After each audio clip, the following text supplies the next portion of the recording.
This is one of hundreds of training sessions that troops of the Polish Territorial Defense Forces undergo each year. There are scenarios played out by teams and tasks to be completed. In theory, every mistake is analyzed and becomes part of the training. This is how it works in each of the 17 brigades across Poland. These, on the other hand, are trenches somewhere in the Kurachowe region in eastern Ukraine. In them, mostly conscripts, who after a few weeks of training were thrown to the front. Here, every mistake costs lives. Every unforeseen scenario results in the loss of a position, sometimes an entire village, and the disruption of the defense.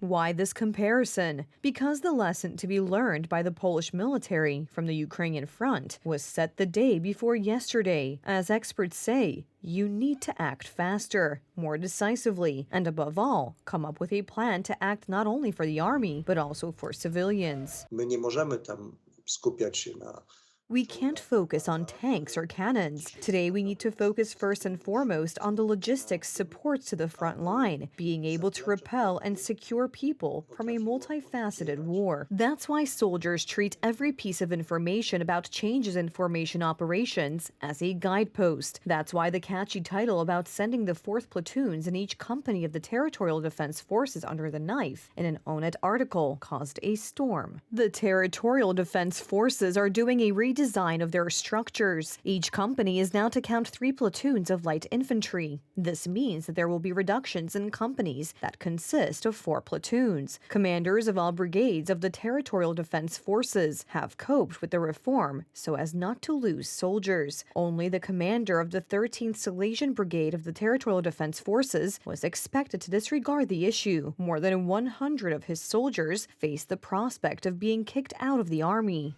How much truth is there in these claims? According to a spokesman for the Silesian Brigade, not much. He explains the confusion with duties in the establishment of a new battalion, reorganization in the construction of the brigade in Opole, and assures that no one will lose their post. It seems to me that this is more of an attack on the commander than honest journalism, so I wanted to reassure everyone that no one will be dismissed, and that no soldier will be dismissed due to the liquidation of the 4th platoons. This is the personal assurance I have from Colonel Paweł Piątkowski, commander of the 13th Silesian Brigade of Territorial Defense Forces.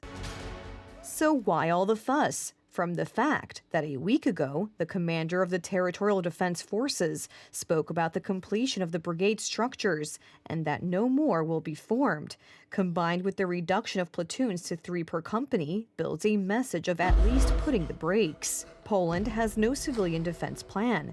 In case of conflict, operational troops are on the front line. Territorial defense is supposed to serve as support and a possible second line. There is no third.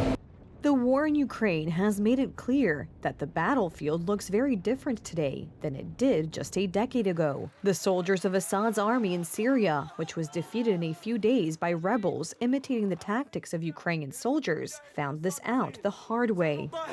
Today, no one in the Polish military speaks out loud about the need to build drone troops, prepare for field production of flying grenades, or enemy drone jammers. And it is these tactical elements today that often determine the advantage in the battles in eastern Ukraine.